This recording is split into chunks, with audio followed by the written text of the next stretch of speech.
Your task will not be an easy one. Your enemy is well-trained, well-equipped, and battle-hardened. There is not a liberal America and a conservative America. There is the United States of America. Good night, and good luck. Hey folks, it's Rick Wilson. Welcome back to the Lincoln Project podcast. We're happy to have you with us as always. Although I will say in advance, this week is going to be a difficult conversation for many people. And as all of you know, the nation has been riveted by the story of Jeffrey Epstein and Ghislaine Maxwell and the horrific damage they caused to so many young women in the last decades. Epstein is no longer among us. Ghislaine Maxwell is right now widely speculated to be up for a pardon, which I think is the reason that I'm so delighted today to welcome Amy Wallace to the show. She's the co-author, along with the family members of Virginia Giuffre, one of the most horrifically abused victims of Jeffrey Epstein and Ghislaine Maxwell. And her posthumous story of that life trapped in Maxwell's world is out now.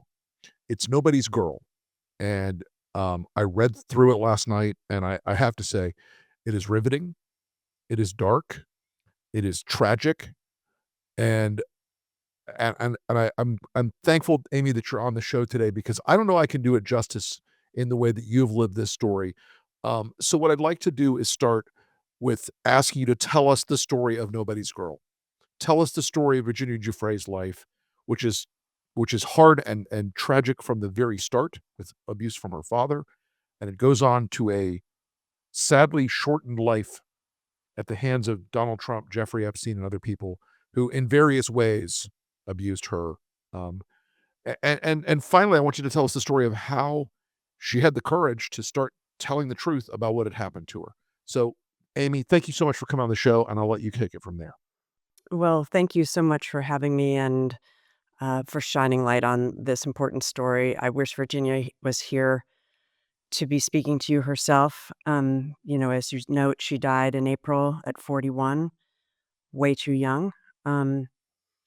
I think the best place to start, obviously the book is 400 pages long, and we could talk for seven hours about the chronology of her life. But the best place to start perhaps is the purpose, the reason that she wrote the book. Her main reason was to try to help other victims of sexual abuse of any kind, not just Epstein and Maxwell, but any person that's been coerced into sex against their will, men or women. And she wanted to make those people feel less alone, which sounds like a small thing, but it's a huge thing. She wanted to say, I see you, I am you, I understand the shame you feel, I understand the daily struggle of dealing with that kind of trauma. It never leaves you. And Right. she says this in the book very eloquently: if I can help one person feel less alone, then this book is a success. So that was the frame within which we wrote. That meant telling, as you say, the story of her early childhood, which was very happy. And Right. I think that's important because she got a lot of resilience, I think, out of those early years of feeling loved. And then abuse within her home, which her father has denied. We put that in the book, Mhm. but her brothers and her mother believed that it happened. And we talked to all Right. of them. And then being abused by others before she even meets Ghislaine Maxwell at the Mar-a-Lago spa, where Virginia is working as a $9 an hour towel girl, 16 years old, a summer job like you would hope your teenagers would get. She loved it there. It was beautiful. She felt Right. honored to work there. Her father worked there. And yes, because her father worked there, her father introduced her directly to Donald Trump. So she had personal interaction with Donald Trump. To be clear, the book does not implicate Donald Trump. Virginia Right. was in the world of Epstein and Maxwell for a little over 2 years. And in that time, again, we can't attest to any other time that Epstein and Maxwell were abusing girls. But during that time, Virginia did not see our current president abusing anyone of any age.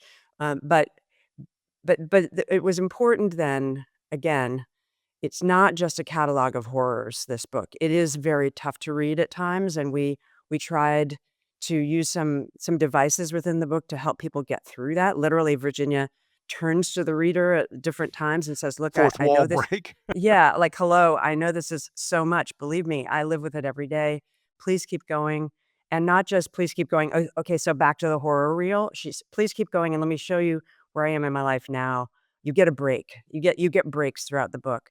Um, in that that first half of the book, there's some really tough road, and readers are gonna find it. Take take great breaks yourself as you read. But then it is a portrait of a woman in full. It is a portrait of a person who was abused terribly in her young life, who then bravely and incredibly escapes from that abuse, which was hard to do, and we can talk about why that was hard to do. And then she becomes a mother, a wife. She has happiness in her life. That's one of her biggest triumphs, is that she was able to keep an open heart after people betrayed her over and over again. And then she goes on to become an advocate for all of us. So Mhm. it's the arc of that whole life. Um, and I hope readers feel that they really get to know her in all of her highs and lows as they read the book.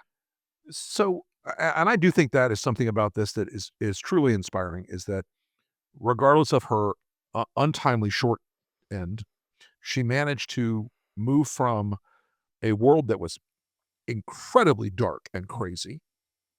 And, while it doesn't leave her in this story, she's able to segment it enough to go out and have a rich life. I want to start with that story of the darkness a little bit, because she meets Ghislaine Maxwell at the Mar-a-Lago spa. And at this point, we know from Ghislaine Maxwell's trial that she was actively recruiting young girls around Palm Beach for Jeffrey Epstein, and had other people in her circle recruiting young girls for Jeffrey Epstein. She sees Virginia Giuffre, 16 years old. Talk to us about how she brought Giuffre into, and Trump later says he stole her from him. Yeah, he took people, and because he took people, I said, don't do it anymore. You know, they work for me. And he took, beyond that, he took some others. And once he did that, that was the end of him. I didn't like, when they steal people, I don't like it. Mr. President, Epstein has a certain reputation, obviously. Just curious, were some of the workers that were taken from you, were some of them young women? With some of them. Were some of them young women? Well, I don't want to say, but everyone knows the people that were taken. And it was the concept of taking people that work for me is bad. But that story's been pretty well out there. And the answer is yes, they were. Yes, they were young Yeah. women. What did they do? In the spa. What kind of jobs? In the spa? Yeah, it's people that work in the spa. I have a great spa, one of the best spas in the world at Mar-a-Lago. And people were taken out of the spa, hired by him. In other words, gone. And other people would come and complain, this guy is taking people from the spa. I didn't know that. And then when I heard about it, I told him, I said, listen, we don't want you taking our people, whether it was spa or not spa. I don't want him taking people. And he was fine. And then not too long after that, he did it again. And I said, out of here. Mr. President, did one of those stolen, persons, that include Virginia Giuffre? I don't know. I think she worked at the spa. I think so. I think that was one of the people. Yeah, he stole her. That's Trump sort of treating her as property, but we'll leave that aside for now. As an object, yes. As a thing, yes. As a thing, yes. How was it? What was the story of Maxwell? What was Maxwell's pitch? How did she bring Virginia into Epstein's world, and what happened then? Well, in some ways, the book reveals sort of the predator's playbook, and I'll show you Yes. what I mean by telling This is that sort of story. what I'm trying to get to. Yes. With that. I didn't phrase it best, but I want to sort of like show people what that methodology they were using was. Well, the sort of genesis story here, in terms of how Ghislaine entrapped Virginia into Jeffrey Epstein and Maxwell's world, is she and her driver, Ghislaine's driver, are driving through the driveway, I think, of Mar-a-Lago Spa. Epstein, at that point, I believe, was a member. They were frequenters of the club, um, and she spots Virginia walking along towards her work. She's going to work. She's young. She's very, very pretty. She looks very young, as you'll see in pictures. There are pictures in the book that remind you that she was 16 and she looked perhaps younger. She had a And childlike affect in she did. those photographs. She Yes. did. So Virginia walks into work and gets settled, and it's a quiet moment. So she has just been working at the spa.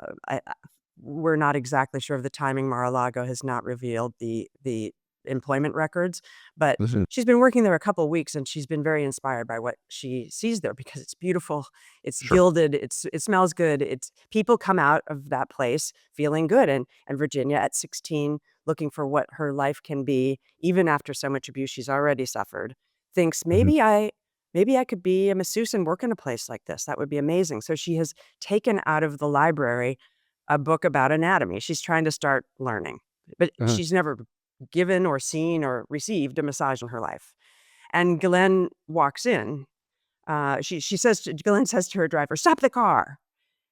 We know this from depositions. Right. And Yes. he stops the car, and Glenn comes striding in after. Okay, so what does Glenn look like at that point? She's tall, she's Dark, posh, elegant. Mhm. elegant, amazing, sophisticated accent, carrying a handbag that Virginia estimates is worth more than her father's truck. And she walks right up to the front desk and says to Virginia, "Oh my goodness, you're reading a book about anatomy? Are you a masseuse?" And Virginia very humbly says, "Oh, well, no, no, I've never, I don't know anything about it." "Well, would you like to learn? I know a very wealthy man, a brilliant man who is looking for a new masseuse, and he would love to train you. Come today. Come absolutely this afternoon once you get off work." Virginia asks her father for permission to go. Her father actually ends up driving her to Epstein's Ugh. house behind the hedges, behind the Yep. gate in Palm Springs. At that point, it was painted pink. And we tell you the reason why. Epstein explains it. I don't know if your readers will be too offended for why, but They should. No, go pi- ahead. pink is for pussy. That's what he Yes. always said. Okay. So it's painted a hot pink. Mhm. And she walks in, Glenn greets them and takes her right up the stairs to the massage room where there's a naked man lying there. It's Jeffrey Epstein. And right that very day, that first day when she meets Glenn Maxwell and Jeffrey Epstein sexually abuse her and rape her. Boom. Not the And greatest first day on the job. no. And Virginia explains beautifully, eloquently, Mhm. the heartbreak of that for her because she thinks she's going into this, situation she doesn't know much about. She's going to do her best, but it's going to better her life. And Right. instantly, it says to her, all anyone wants from you is sex, and that's your only worth. And it was both of them Ugh, in her it was testimony.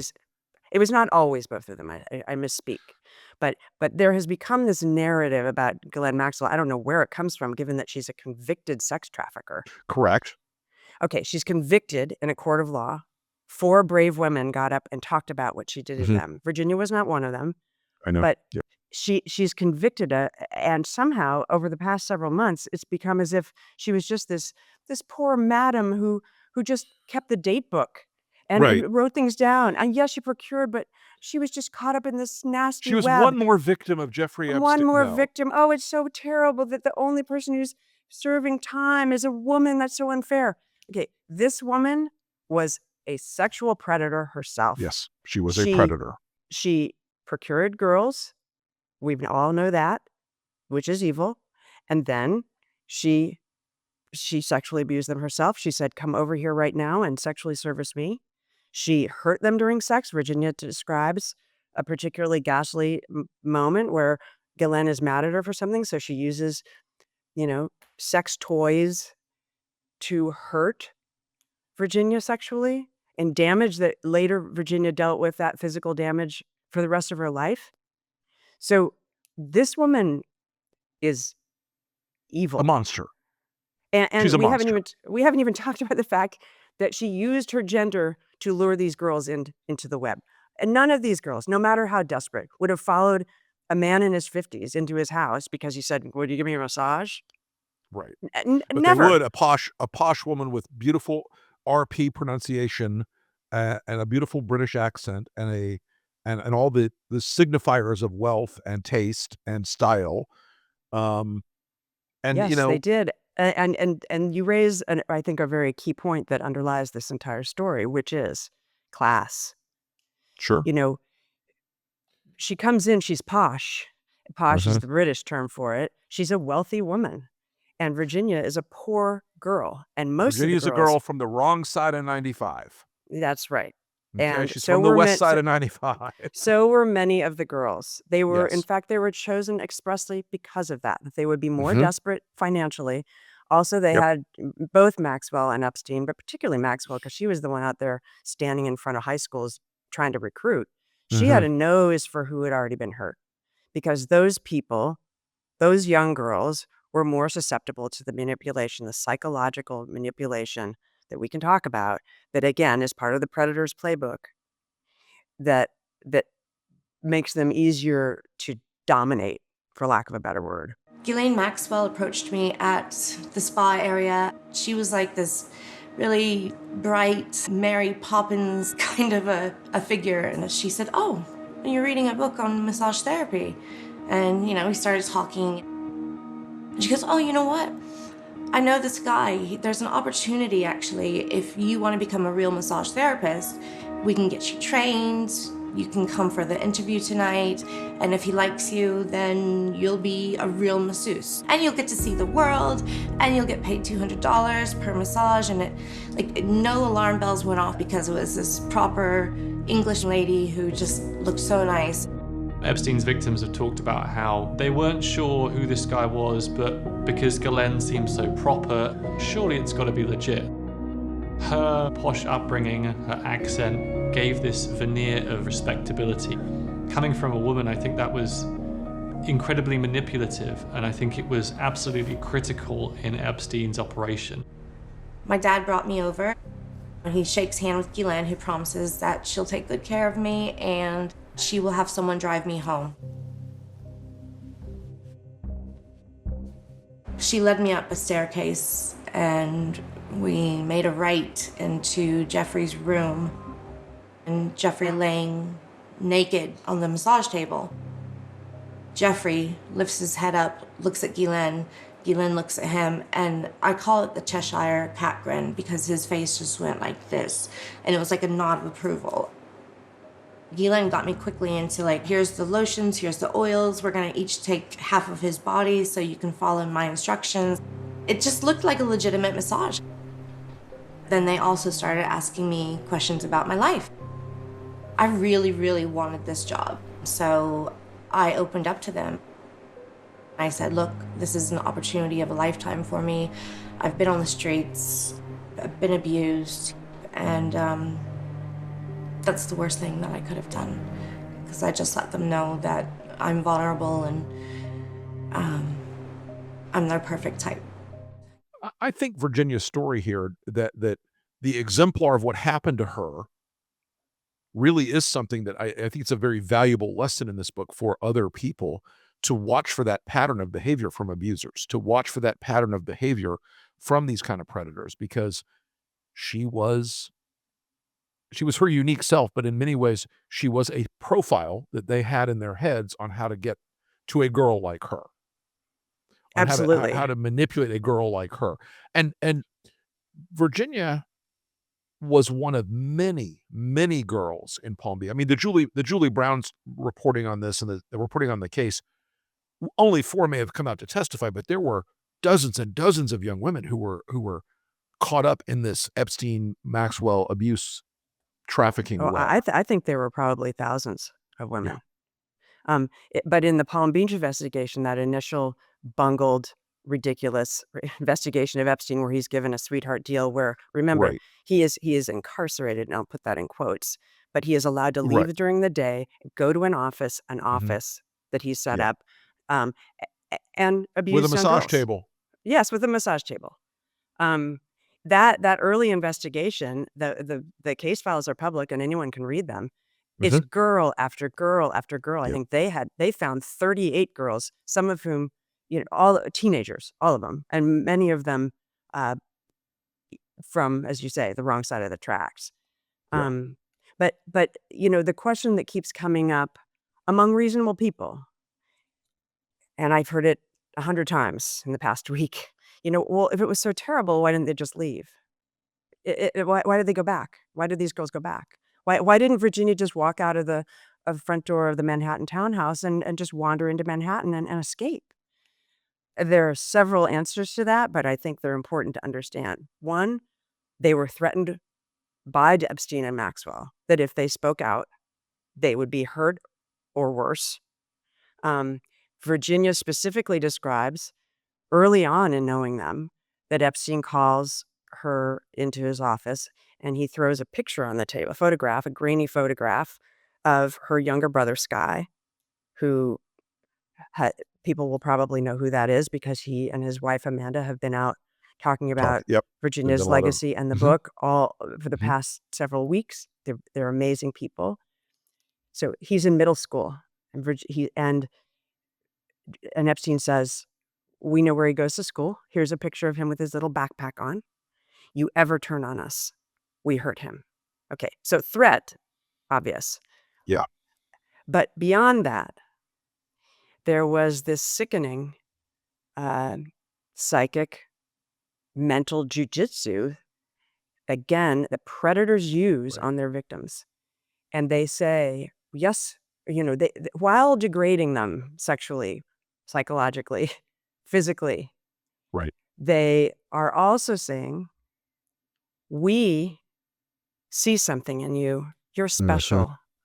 We can help you have a better life. I'd been on the streets and I thought, well, maybe this is the lesser of two evils. I had the promise of an education and maybe this is just how the world works. If abuse is so prevalent in my life, maybe that's just what it is. That's just life. For individuals who've been sexually abused as a child, this confirms that they don't have any meaning beyond giving pleasure to somebody else. Of course, you'd expect them to go back, especially if there is even a glimmer of hope that maybe something good will come out of this. Because it's a really devastating feeling to be nothing. And again, the class issue comes in here. We are wealthy, and our opinion of you thus has more value than your opinion of yourself. And we will help you with that. We'll help you. So there's this weird, almost parental element, even though there's Right. sex involved. Which okay? makes it These even were- more sick and It's disgusting. depraved. Yeah. But again, parents who are hearing me now, I'm a parent, and you think, well, it happened to her, but it would never happen to my kids. Kids want affirmation. They need it. And predators are very good at this kind of thing, at telling them what they need to hear, making them feel normal, making them feel accepted, making them feel pretty, making them feel smart, whatever it is that particular kid, male or female, needs. And those people are out there, and they did not all die when Jeffrey Epstein died in his prison cell. So this is a cultural issue. This isn't just a Maxwell, Epstein, these horrible monsters. This isn't Jeffrey Dahmer just died and he was a one-off cannibal. These people are representative of something in the culture, and that's something that we all need to be looking at. And I want to talk about one more thing and then move on to like this place they fit in this sort of very twisted part of our culture. At one point, and she's still, I guess she's probably 17 or so at this point, they asked her to have a baby for them. Talk to us about that part of the story, because I did not know that before, and I found that so deeply disturbing that it's really stuck with me. Well, the New York Times has actually done some great reporting on this idea, not so much that story, which I'll get to in a moment, but the idea that Jeffrey Epstein wanted to seed his Yes. DNA into the human race. I had read that. I did not know Okay. about Virginia. So Yeah. how do you do that? You have some babies, but you don't want to raise any babies. You don't really like babies. you want to propagate another set of people that have your DNA. That was how high an opinion he had of himself. Never Right. finished college. Remember, not that you have Oh, to I go to know. college to be a valuable person, but this guy surrounded himself with rich and powerful people, talked a big game, had a huge ego. So my sense is from reading other reporting that Virginia was not the only one that they asked this of. Um, but Virginia had a particular experience of this. She's actually, I believe, she's either right at the end of being 18 or about to be 19, because it's right before, within weeks, they sent her off to Thailand, which we can get to. But they say to her, they sit her down on the dock, on the private island after a day at the beach, and Epstein is particularly fond, which he was not usually, and I think he puts his hand on her back and he says, "I so appreciate how you have, you know, been there for us and helped all my friends think you're wonderful," meaning the people she'd been trafficked to. Um, they had told her all along, "We think you'd be a great mother." And part of the reason for that was this tucking in ritual where she would tuck Jeffrey in every night at his request. So there had been this sort of backbeat of, "You would make a wonderful mother someday." And they ask her, Ghislaine is there as well, "We would like you to have our baby." I'm not sure how Maxwell's DNA would be involved. I think it was going to be Virginia's DNA and Jeffrey's DNA. She would carry the baby, and Ghislaine's in the background explaining all the financial terms. We'll give you a monthly stipend. You can live wherever you want, but it'll be a lot of money. But you'll sign the rights to that child over to us. So it's modern Handmaid's Tale. Oh, yes. It's not fiction. This is happening in the world that we live in. And so that, in addition to a very savage rape that precedes that is described Mhm. in the book, Yes. those are the two final straws for Virginia. And as she writes, asking me to have a baby for them, what if that baby was female? Would Right. I raise that child up for them to abuse? Yeah. And in a very classic way for Virginia, who was so warm-hearted and generous, more generous to others than to herself at times. Mhm. She had an easier time protecting that hypothetical baby than Than she did herself. herself. Yeah. And she then at that point realizes, I have to get out of here somehow, or I'm gonna die here. And what she says to them is she knows better than to say no to Right. them. So she says, "Absolutely, but beforehand, remember how all along since that first day you procured me, you said you were gonna train me actually to be a masseuse and have a Mhm. profession? I would love to do that before I carry this child for you." Right. And she thinks they're gonna send her to, a massage school in Florida or New York or one of the places, and they say, "Okay, we're gonna send you to Thailand."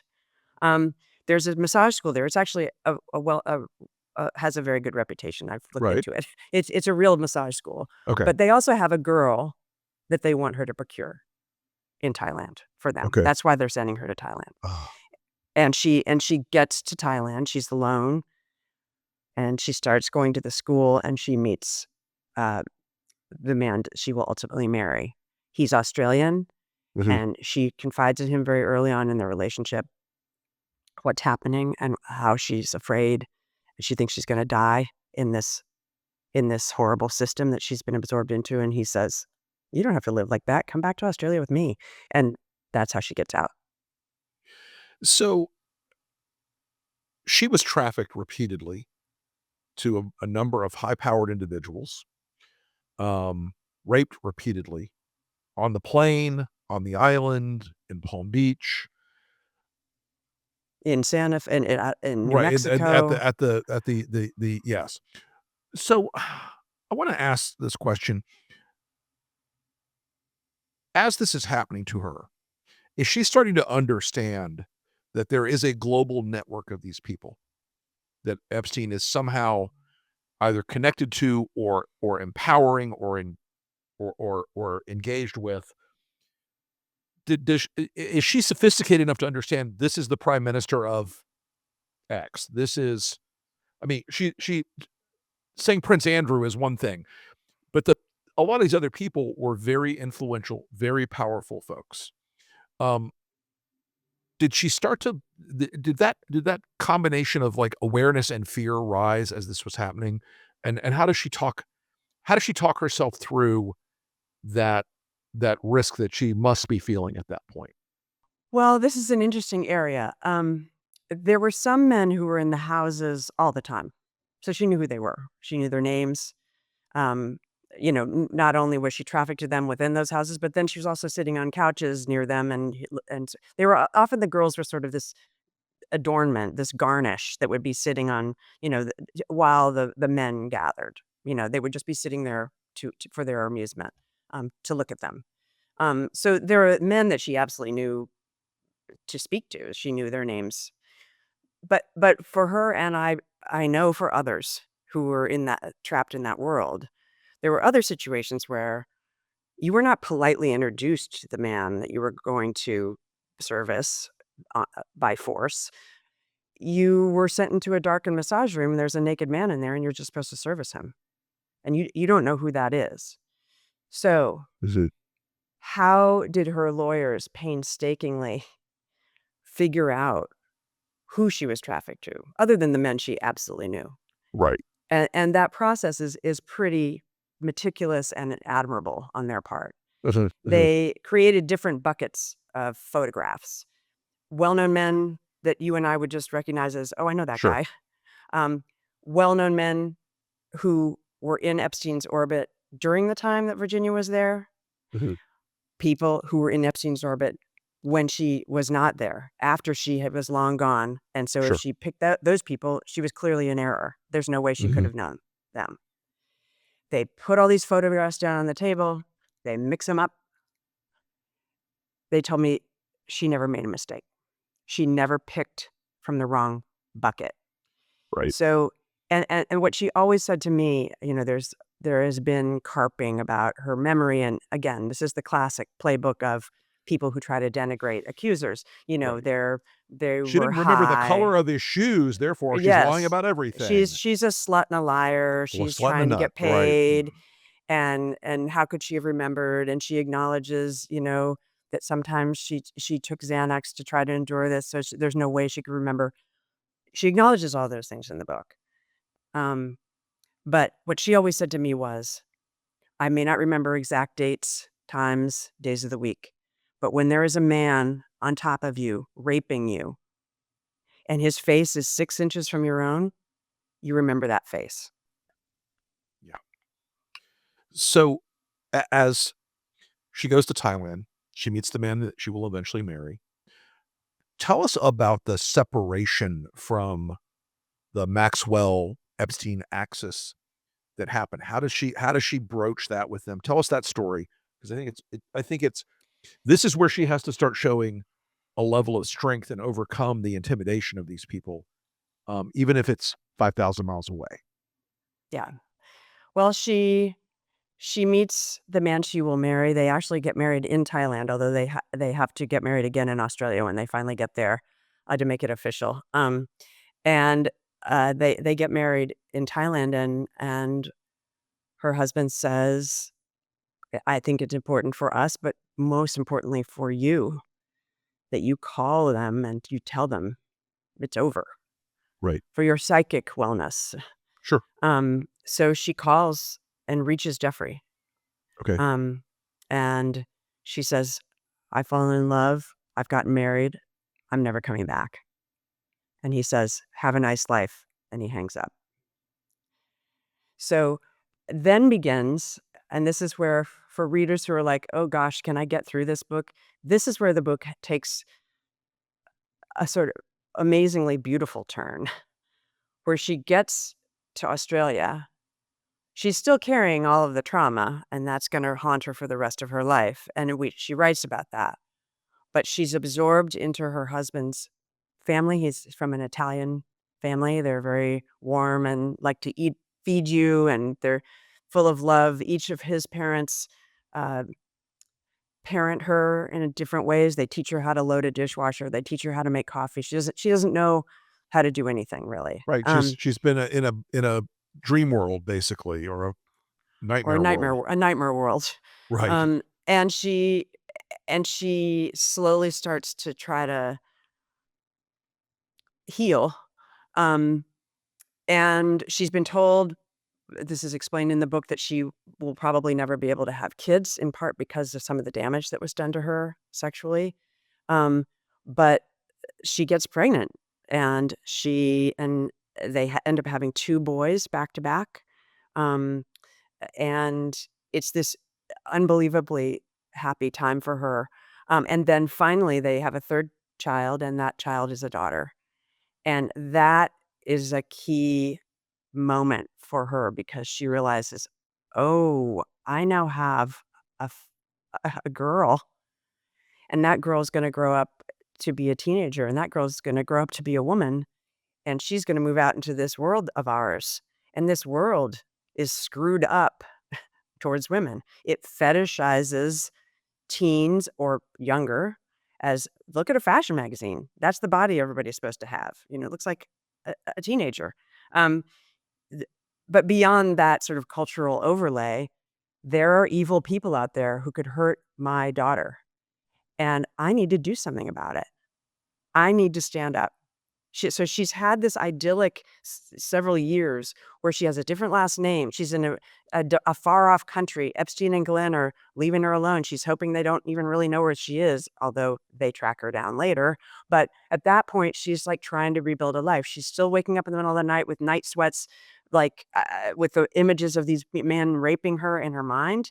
But she has like a cocoon of safety, and she's raising babies, and that makes her feel um, there's that thing where as a parent, when you get to do the things for your kids that you never were done for you, it's like this sort of special healing for yourself. It's almost as if you're doing it for yourself. And she's having those experiences. Um, but then with the birth of her daughter, she talks to her husband about it. She says, I need to stand up. And at that point, she goes public with her allegations. She's the first victim of Epstein and Maxwell to put their name on her complaint, and I'm not judging anyone else who didn't do that. It was an enormous risk for her. People are allowed to their privacy, but Virginia was the first person to go public. Right. So they did track her down. And once she has put her name to this complaint, talk to us about what they tried to do at that point, and where the story starts to take a darker turn for her mental health, I think, and in her family life. Well, they track her down actually before she's gone public. They track her Okay. down Yep. when the Palm Beach, Florida investigators are doing an incredible job of Mhm. finding, I think it was 38 young girls, who they just all told the same story, Right. like, "This is how I was procured. This is what happened in the room.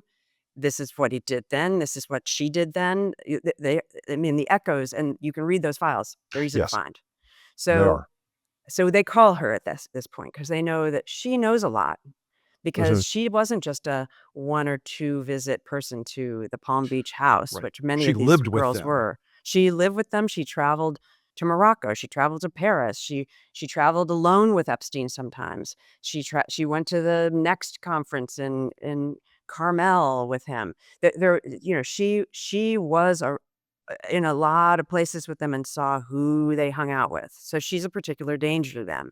So they back to back, Gillen and Jeffrey call Virginia, track her down. She's sitting with a baby in her arms. She's Mhm. pregnant with her 2nd child, and say, "Well, we're just wondering, are you talking to the investigators?" And she's like, "No, no, no, no, no. I don't want anything to do with this. Right. And please just leave me alone. Please just let me have a life." At Mhm. that point, she hasn't had her 3rd child, her daughter. Okay. She's just like, but terrified. They know where she is, and they Right. know that she's dangerous to them. Um, so yes, I mean, I guess the chapter that begins, she then moves into a full-on advocacy role with the birth of her Right. daughter. Um, But then the next set of horrors arrives. This is not physical or sexual degradation. This is intimidation, death threats, Right. breaking into her house, being stalked by paparazzi, which people can argue is her own fault because she came forward. But just imagine what it's like to live in that existence with small Sure. children, with Right. With people kids, with who you babies. love, With and babies. they're taking pictures of your kids as you walk them into their doctor's appointments. So that was all happening.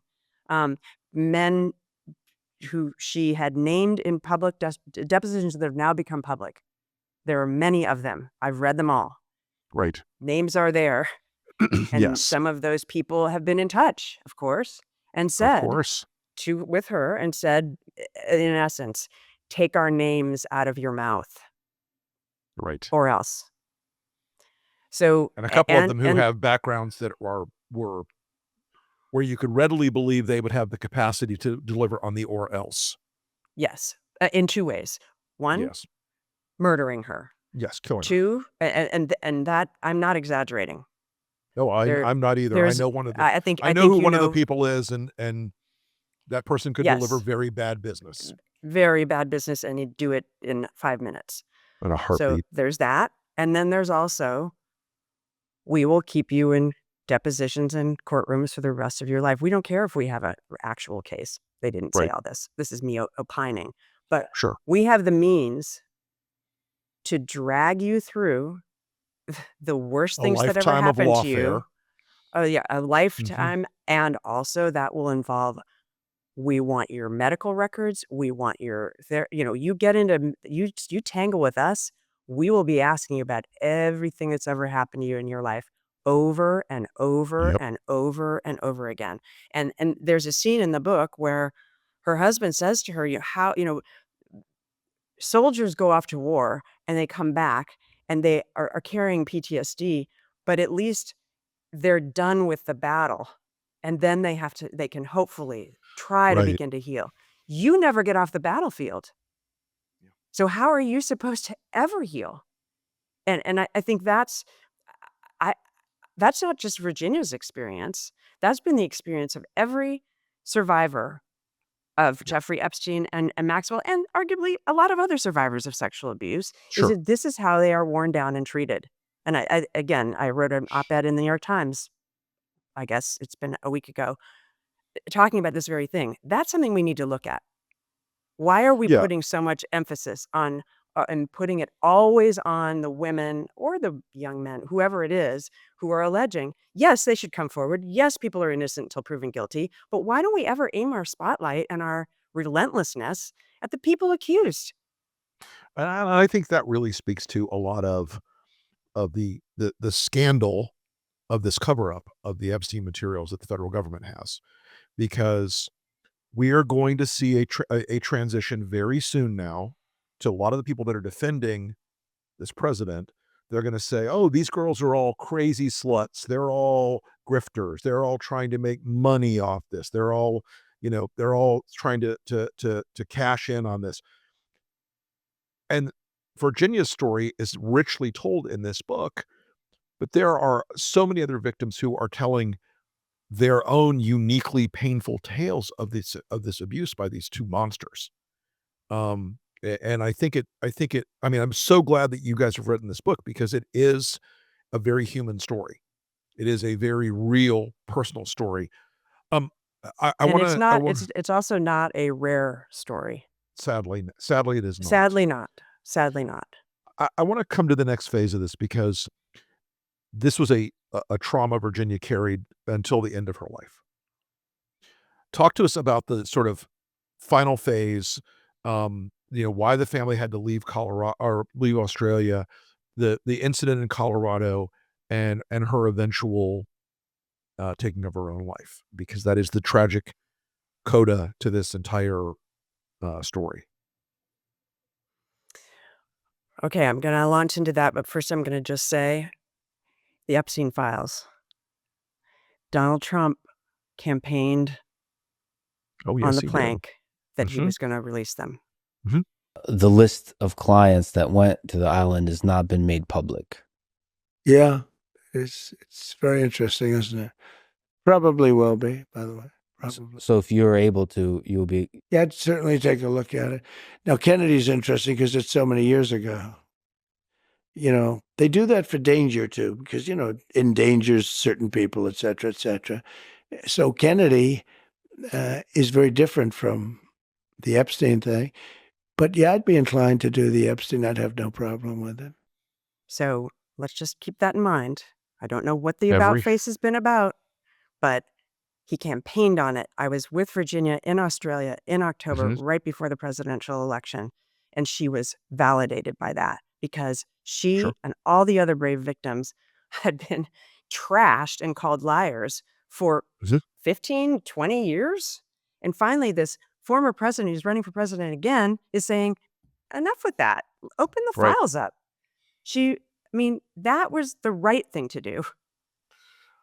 Okay, so let's move into the. We have to just put a pin in that. It really is. It really is something that has been elided, I think, a bit in the press. It's like how central that was to his campaign at one point, saying we're going to release it all, and his followers believed that very deeply. His followers, believed that. and beyond that, why did he say it? Arguably in a political strategy sense, he said it because it mattered to his base. It mattered to MAGA. And they believed it, but they believed there was a. They believed there was a conspiracy, Yes, in general about pedophilia. And you know what? From what I know, they may not be wrong. That said, this isn't a MAGA issue. No, this isn't a partisan issue. This is a human issue. A monstrous human depravity that exists in our culture. Yes, rich people 100%. Should not be allowed to rape poor children. Period. Fundamental 101. And they shouldn't be able to get away with it, and they shouldn't play by a different set of rules. And I think it's not even about raping of children alone. It's about a whole broader part of our culture, which is that rich people get to do certain things that poor people don't get to do, or they don't get as hard a punishment or whatever else. So if that's the big meta idea. A life without consequence.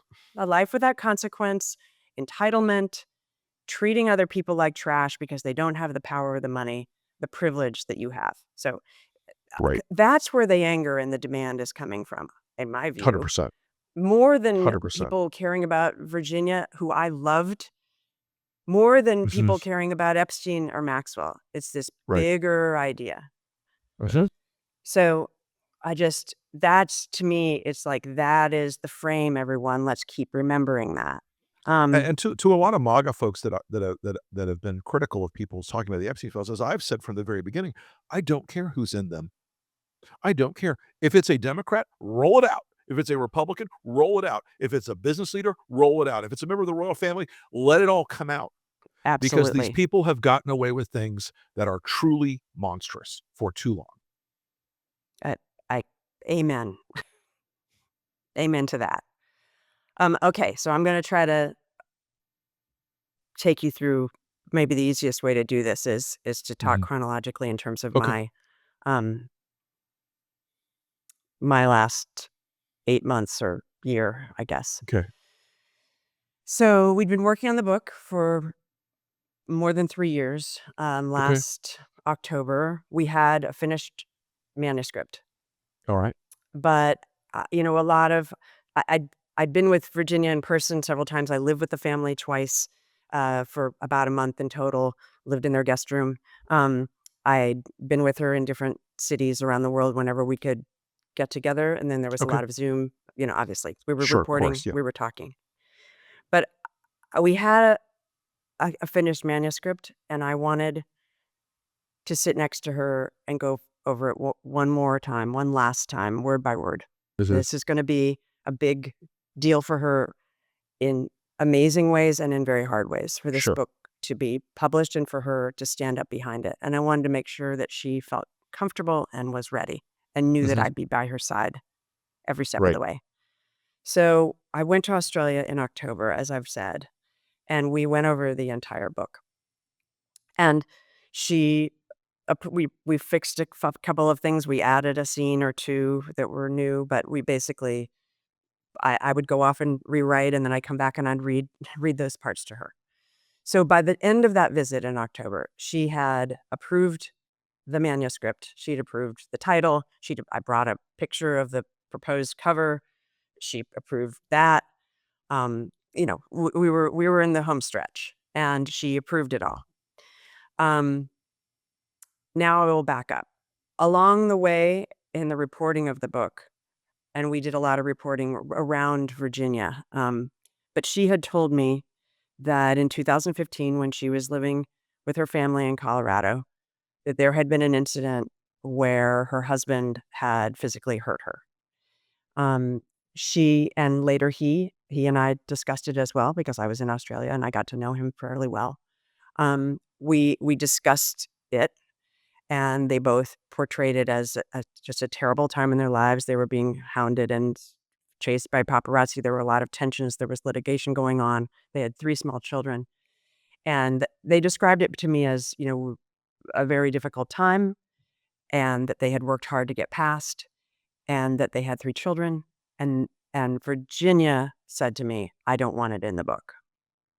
So I'm a ghostwriter. I serve at the pleasure of the people that I work for, and I respected her decision, particularly because it was for the good of her kids. So in October, it was not in the book when we locked that book, the 2015 incident. The holidays happen, and in January, Virginia called me one night, and she was hysterical, and she said it was morning her time in Australia. It was my nighttime. She said that her husband had hurt her again very badly. We were on FaceTime. I could see her. She said, she was afraid and that she was hurt, and I made sure she was in a safe place. I offered to call her mom and her older brother, Danny, which I did. And so at this point, I know things are not good in their household. So in the interim period between that and her death, she did a couple things. She was in a car wreck, which was terrible. After she was in a car wreck, she sent me and another member of our team an email saying, "In the case of my passing, I want this book published, not just for me, but for all survivors of sexual abuse. It's important." So we had that email. Then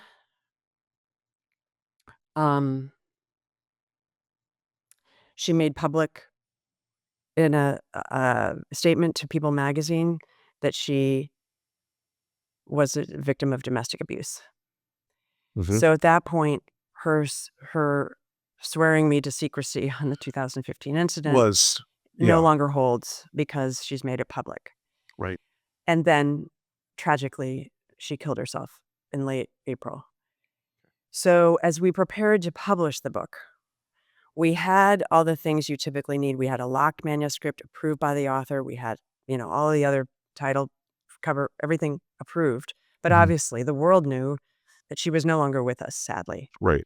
And so I set out to write a preface that would help the reader understand basically what happened in those intervening months between when the book was finished and it being published, and her death, and also talking about the process, a little bit about the process that we used to make this book as nuanced, as accurate, as careful, her best telling, warts and all, of her life, giving the reader a little insight into how these things work. I think there's a lot of mystery around ghostwriting and how this works. It's not just speaking to my tape recorder, I'm going to clean it up and put it in a book. We had a lot of extra reporting around her, and we wanted to give some sense of that. So that's the chronology. Okay. Well, Amy, I want to say I not only appreciate the work that you have done to tell this story for Virginia, but I appreciate posthumously her courage in telling the story, because you can see in reading through this was not an easy thing for her to unwind and unpack. And the tragedies of her life, I hope, will be outlasted by the courage of this message, because this is a problem that is scale. They say scale problem. This is bigger in our society than we've decided we wanted to handle. And I think the Epstein matter being so front and center in American culture right now, and this book coming at this moment, is a really vital part of that telling, and vital part of how we address that as a country and as a culture. And it's not just an American problem; it's a global problem. But I want to thank you, Amy, so much for coming on the Lincoln Project podcast today, and all the best to you, and all the best of luck on the book, and the best to Virginia's family, because they should know she died a hero. Yeah, she is. She's an So, American hero. She did this yep, for all of us, not just for she sure herself. did. And I'm so grateful for you shining light on her book and on her. She was an American hero, and she was, in that way, this book, as tough as it is to read, Yeah, it's inspirational, because we all need to be brave. We all need to stand up. We all need to speak out when things are wrong. And courage is the highest virtue. she was a girl from the wrong side of the track. She was a high Yep. school dropout, and she had more Yep. courage than a lot of us Yeah. do. Believe me, I know there's a lot of these corporate guys that are on that list who still think they're going to get away with it, still think they're going to skate on it, You know, that's why the and Epstein files need to come out. that's why it all needs to come out. Why this cover up that's happening at the top of our government is the most shameful cover up in American political history. So, It's Amy, shameful. thank you so much again. I'm deeply grateful for you coming on the show today, and deeply grateful for the work you've done here. Nobody's Girl is the book, folks. Get it, read it. If you have women in your life that you love and you're a dude, read it. Matters. All right. Thanks, folks. We'll talk to you again next time. So I'm delighted today to be joined by Amanda and Sky Roberts. And this is coincident with the release of Nobody's Girl. The biography that, written with Amy Wallace, has told the story of Virginia Giuffre, and told the story of her life surviving this horrifying moment with Jeffrey Epstein, and this horrifying abuse by Epstein and Maxwell, and trying to live a life where she could become an example, and somebody who would say to other victims, "You can make it through. You can have a life. You can survive this." So, Amanda, Sky, thank you so much for coming on today. I really appreciate you guys. Um, Talk to us about what we don't know about Virginia. I want to make sure people understand more about her than just she was a victim. Talk to us about her life and her journey, and about how you guys came to work on this book with Amy Wallace. Well, Rick, thank you again for having us here. It means a lot to be able to kind of keep her voice alive. I think that has been the sole purpose of us, coming forward. Losing her in the way that we lost her was so devastating, and we needed to find a way through healing, but keeping her alive at the same time. Um, I think what people forget oftentimes, especially when it comes to Virginia, she became so prominently known as this figure in the public, so strong, and like really the voice of all the survivors of Jeffrey Epstein and Maxwell. And so she became like this pillar of strength and resilience. And those things are so true. But they also forget that like there is a human behind that who is flawed, who has still doing the journey of recovery. It is a lifelong journey to recover from this type of trauma, who is a mother and a sister who is, in spite of everything that she's gone through, found a way to like have joy in her life and laugh and love and still find the best in humanity after everything that she had gone through. And she was an inspiration. And like Sky says this all the time when we come forward and we talk. And it's like, it's not like we sat around the table and we talked about William Maxwell and Jeffrey Epstein. She was Right. my sister. We Right. laughed, we joked, we talked Sure. about our kids, and she was so quirky and funny and could make you laugh in like the worst times. And so she was all of those things. And I think what the book does that is so important, it brings that back. It brings back the humanity. It lets you see what it looks like as a 16-year-old to go through these horrific things. Right. We always knew that she was writing the book, but it was most recently after she passed that we decided to kind of collaborate with Amy. Her brothers were there the last couple of weeks of her life, and we felt it was so important to provide context to the reader as to what really unfolded. And that's where we came up with the preface. There was another story that people didn't really get to know, and it was so important that if we were going to have the story come out, that the whole story was there. I think that I reading the preface of this book, reading the book in its entirety, it is she was, in the eyes of most people who know her name, she's the one who stood up. She's the one who said enough. She's the one who got away to some degree. I mean, I don't think you ever truly escape that kind of abuse. In some ways, you can, as you said, it's a lifetime of recovery, something like that. But she was the one who somehow inside of her found that core of courage against somebody who was a terrifying figure. When did she first tell you about Jeffrey Epstein? When did you guys find out about what was happening with her and Jeffrey Epstein? Was it during or was it later? Talk to us a little bit about how you became aware of Epstein and Maxwell and her life. Yeah. So I would say I knew from a very young age about Ghislaine Maxwell and Jeffrey Epstein. Mhm. She, I'm 5 years younger than she is, so Right. it would have been, somewhat. I think I might have been around 11 years old, right in that ballpark, 10, 11 years old. Okay.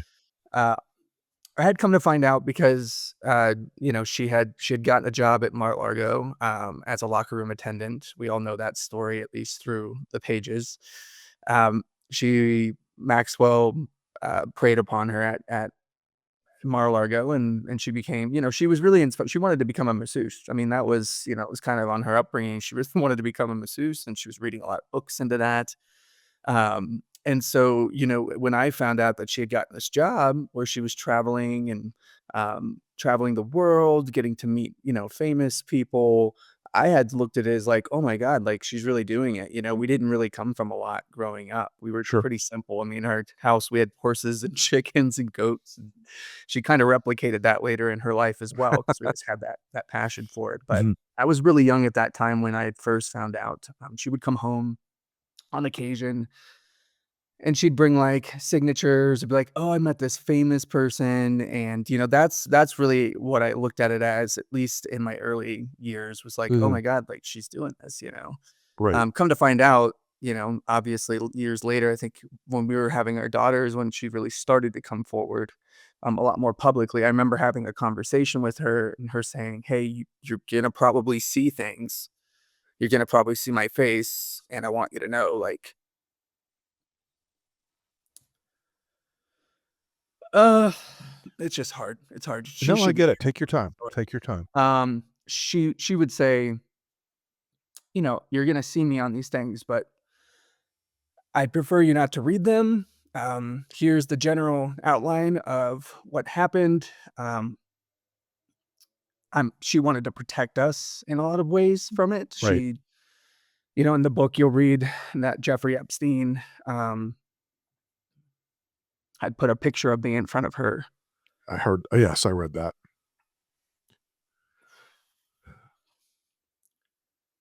Could you So I think sense she an? always had this. Yeah, I'm sorry. No, I no, no, just no. think Listen, she always listen, had listen. this like protection mode, right? It was Right. always this protection mode of like, you're gonna see things, but I don't want this evil to touch you. Um, so we had found out when our daughter was born, right around that time in like 2014, 2013. And that's when she started to really come forward with the family, also in Yeah. the obviously in the public eye. We knew generally what was happening, but that's when she started to be a lot more transparent with us about. I think that's when she really started to reveal detail. I think they Mhm. knew early on when she had first come, when she was Jane Doe in about 2006 or 2007, Okay. when he was first arrested. So they knew that that was happening, but it wasn't until she moved to the States where we really had like in-depth and detailed conversations about what really Right. went on. Right. So that story of Epstein showing her a picture of you, I guess you were in middle school, I think is what the book said. But you were young. You were a kid. Um, that reign of fear in that Epstein imposed on her, and from other accounts of other victims, they were afraid that his power was such that if they crossed him, they would die or their Mm. family members would be harmed. How did she articulate that fear to you? Eh, how did that fear sort of manifest in how she told you about the things that Epstein and Maxwell had done? I mean, I would honestly say, like, again, Amanda said it best. It's not like we sat around the dinner table talking about Ghislaine Maxwell and Jeffrey Epstein. I think the easiest and the most simple way to put it is she didn't want the evil to touch her own family in this world. She would repeat that to me many, many times, even through some of the details. But it's not like she would sit down and give me every single intricate detail. I think that's why reading this book was so raw, even for us, because there are things in there that are just kind of next level, something that you wouldn't really want to read about a family member, but is important because it does give context, not just to myself, but to the reader. This wasn't just like, a fairy tale where you go on this island. Like it was heinous. These people did really disgusting things to these girls. I remember too, there was when she was coming forward in 2014, 2015, and they were starting to build a case here in the States. When she lived in Florida, there became this really big sense of fear. I remember we all had went out. They had either went out for lunch. They came back home and they called us like frantic because their house had been broken into and things had been turned up and nothing had been stolen. Like, they called the cops and everything. Nothing had been stolen. The house had just been completely open and Tossed. rummaged through, Right. tossed. And so, and that was just, again, that petrifying fear. And she felt like whoever she could protect, the least people that knew the details at that time was for the best, because there was very real threats to her life previously. And now these things had started to happen again when she was coming forward to build a case. So it wasn't just like a mind thing. There was real things happening at the time when she was building her case again. Right. Mhm. So, as you know her story as it unfolds in your lives, and again, I kind of I kind of love the fact that even after all this, you guys still have the all the normal family things. You were just, you joke around, you talk about kids, you talk about, pets, whatever it was. Um, After she passed, you became the keepers of this quest for her to achieve justice for herself and for the other victims.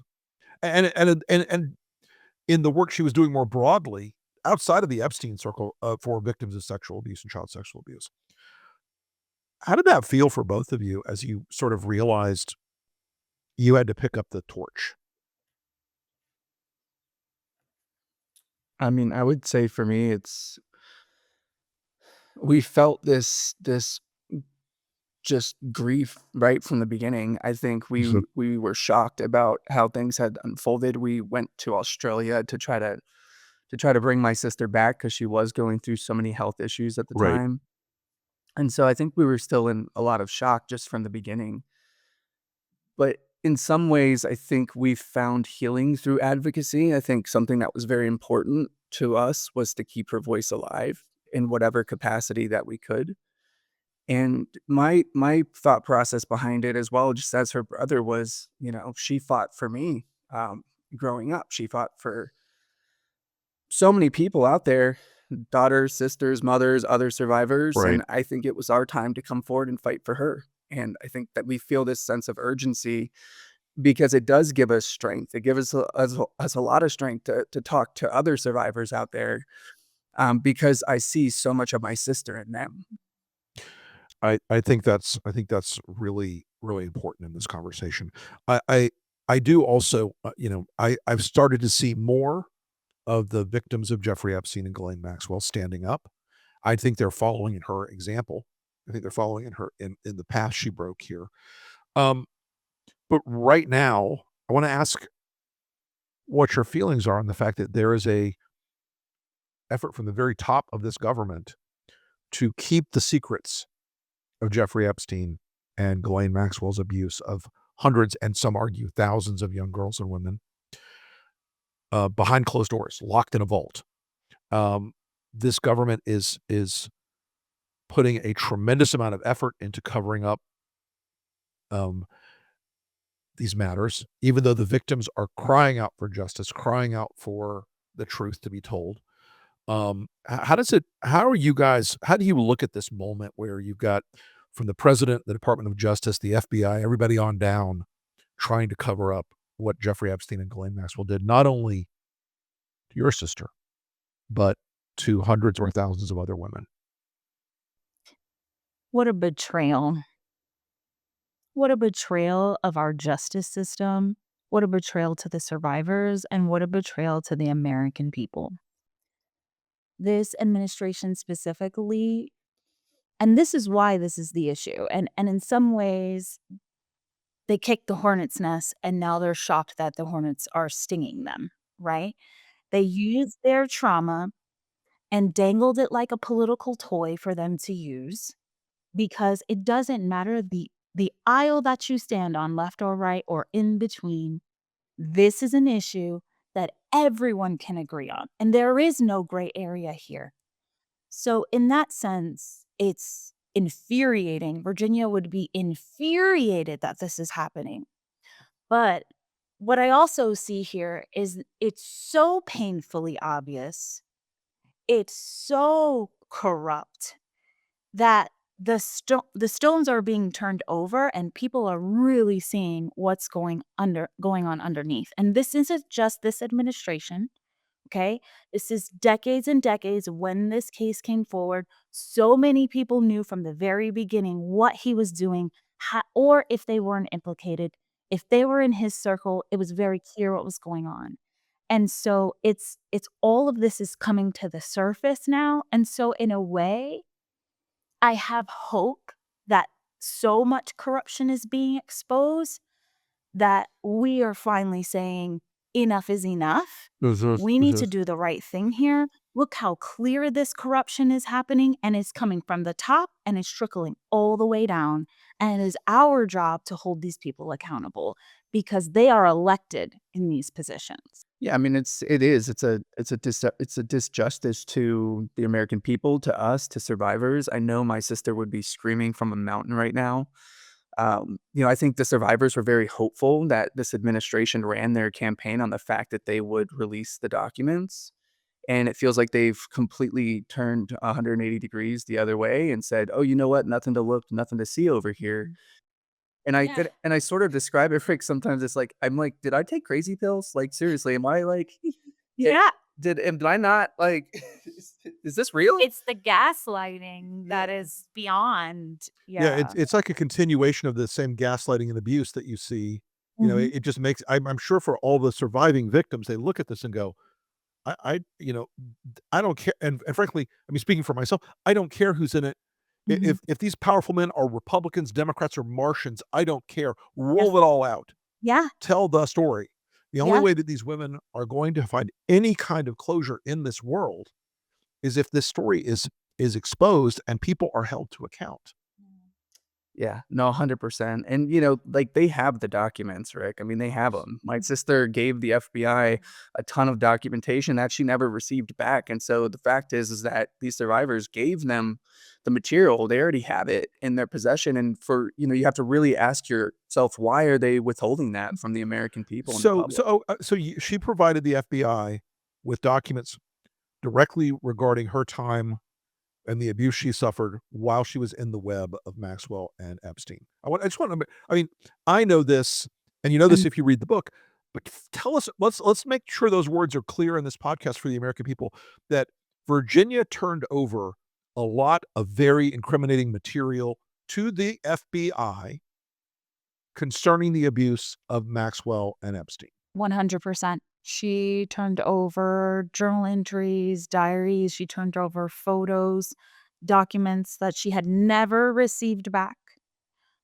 She was also told, because one of the things that she also talks about in the book, and is still very traumatizing to her, is that a lot of these things were videotaped. He had surveillance all over that home and showed her the room, saying yeah, this is why these people will never come against me. And the FBI told her that they seized those videotapes. And she says that she said it to the very end that they had that. And no, we're not asking you, obviously, to release the videotapes, but who's in those videotapes? Right. It's the Right? evidence those tapes contain, it's not Right. the prurient, let's see the porn, Yeah. let's see the dirty acts. None of that. Yes. Nobody cares about that. I care that a corporate Wall Street banker is in there who's getting protected by our government now. I Mhm. care that foreign officials are in there. I care that CEOs and political officials and God knows who else are in those things. And I think that is one of the things that has been sort of washed over here. Virginia's evidence is now the FBI and the DOJ and Pam Bondi and Cash Paul no, don't have anything like what? What are you talking about? No, we don't. Nothing like that here. That to me is one of the final outrages in the story. Mhm. I mean, I feel the same way. I think again, Virginia would be mortified as to how this administration's handling this. I mean, again, they ran this campaign. Many survivors were supportive of the fact that they were Sure. gonna release these documents. They felt sure that they were gonna if they're gonna he's gonna do it. We're finally gonna get some sort of justice. And now it just feels like a slap in the face because we're stuck here kind of in the whim. And they're like, oh, but we released 33,000 documents now to date, maybe a little over 40. And it's like, guys, this is 1% of the overall documentation that's out there. It's like, this is pure gaslighting of don't look over Right. here. We gave you what you wanted. It's like, no, you gave us nothing of what we wanted. You gave us what we already knew. When you look at the state prosecution, which I will argue to my grave was a weak inside deal, and you look at the federal case that was building on Epstein himself, and you look at the evidence that have been collected in both of those cases, we're not talking about a few pages of affidavits. We're not talking about a few vague memories. Virginia's evidence she turned over and gave them was names, dates, faces, places. And from testimony from other victims, their evidence was names, dates, faces, places. This is tens of thousands of pages of documents, hundreds of thousands of pages of documents. Anything that took, I'm going to get your feeling on this. When they put 1,000 FBI agents in this to look through this material to identify whether the president was in it or not, that means that these people were seeing hundreds of thousands of pages of documents. And there are other names, there are other faces, there are other individuals, there are other crimes that they have been that these FBI agents now know are out there. I mean, it must be a terrible moral burden on these people to think every day, yeah, I saw all these stories of child sexual abuse with all these powerful men. I'm gonna sit on my hands now. I'm gonna keep quiet. I'm not gonna stand up and do the right thing. I mean, I don't know how I could do that if I had been one of those FBI agents assigned to this case to say, yeah, I'm just going to cover this up now. I think that's what it's gonna take for the roof to cave in on this. I As a think whistleblower. truly it's gonna take someone who has seen with their very eyes to have the Right. courage. And what I would say to them is have the courage that Virginia had. Yes. Have the courage that every single survivor who was brutally violated by these people in power. Where is the moral conscience? We gotta find it. We gotta find it.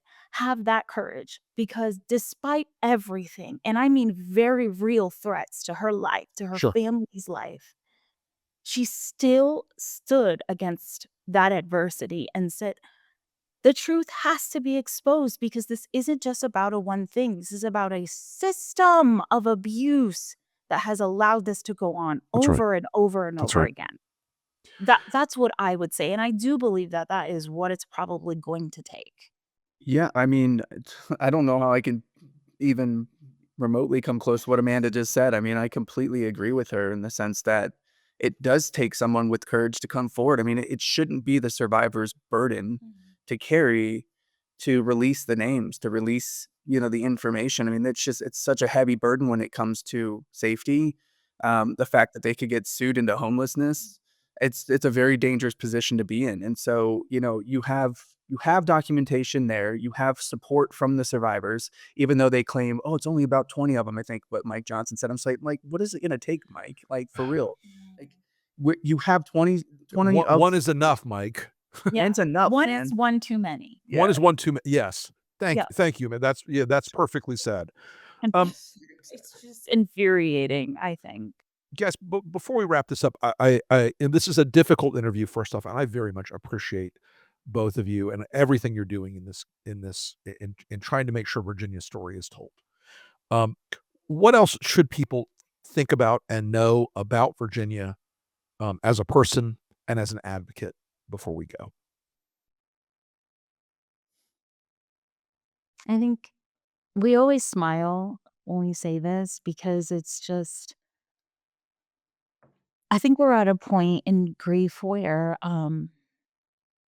we're in this sense of joy and like remembering her personality. It especially him, like their relationship was so special. Like they had such a twinsy relationship, and like you get to really see that bond in the book. Yeah, And you I do. will tell you, that broke me. It broke us multiple times. And the one thing that I told him was like, what a gift it is to have that in writing after someone is gone, to know like what they felt Yeah. about you. And so I would say when you read that in her book is the very core of who she is.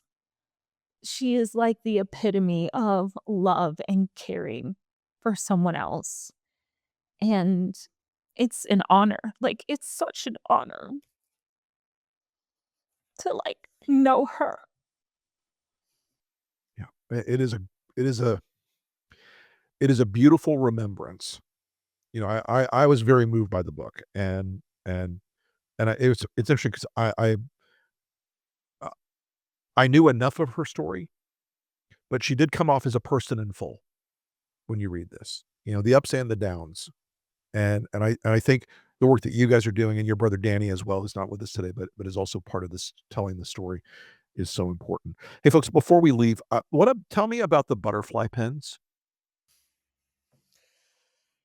So butterfly pins are, it was one of Virginia's favorite symbols. It was also, I think, one of her favorite creatures out there because it's such a, it's such a strong resemblance to a survivor's story. Survivor starts out in, what you would perceive as a cocoon here, experience a lot of pain and what would be perceived as ugliness and sacrifice to end up by the end transitioning into a butterfly, which is beautiful, and in some ways is, it's just the epitome of what a survivor is. And so this represents also her nonprofit, which is SOAR. She never got to see that full or all the way through, which is something that's very passionate to us. So if you go to the SOAR, the butterfly is her symbol. And that's Speak Out, Act, Reclaim, which is what it stands for. But essentially, it's to provide survivors resources moving forward. She always used to say, like, if I only had, educational resources or financial resources or, therapeutic resources when I got out of Ghislaine Maxwell and Jeffrey Epstein's reach, like, where could I have gone? And I think that's what she wanted to provide to so many survivors out there, whether from trafficking abuse or sexual abuse or childhood abuse. Like, they're all kind of intertwined together, and she wanted to provide those resources so that survivors could learn to find their voice and step up and be that advocate, because together collectively we're feared. I mean, we know that we're on the right side of truth. And so 100%. anyways, long story short, the butterfly is very important to us because it was very important to Virginia, and it truly represents, her transition from a victim to a survivor. It is a symbol wired down in literature back to the Babylonians of the caterpillar, the chrysalis, the butterfly, the evolution to something through something tough and ugly and hard to something beautiful and liberated. So I want to thank you guys so much for coming on the show today. And I want to encourage our listeners to reach out and explore Virginia's organization and to read this book. It is moving. It is tough, folks, in parts. It is really a hard story because you are seeing the inside of how power and sexual abuse have intersected in this country, and the need for us as a country and a culture to push back on it. Amanda and Skye, thank you, my friends, for coming on today. I am deeply grateful for your time today. And folks, I encourage you to take a read of Nobody's Girl. It is a harrowing story. And I think you'll learn something from it about resilience and strength and courage. Thanks, everybody, for listening to the Lincoln Project podcast. We'll be back again next week.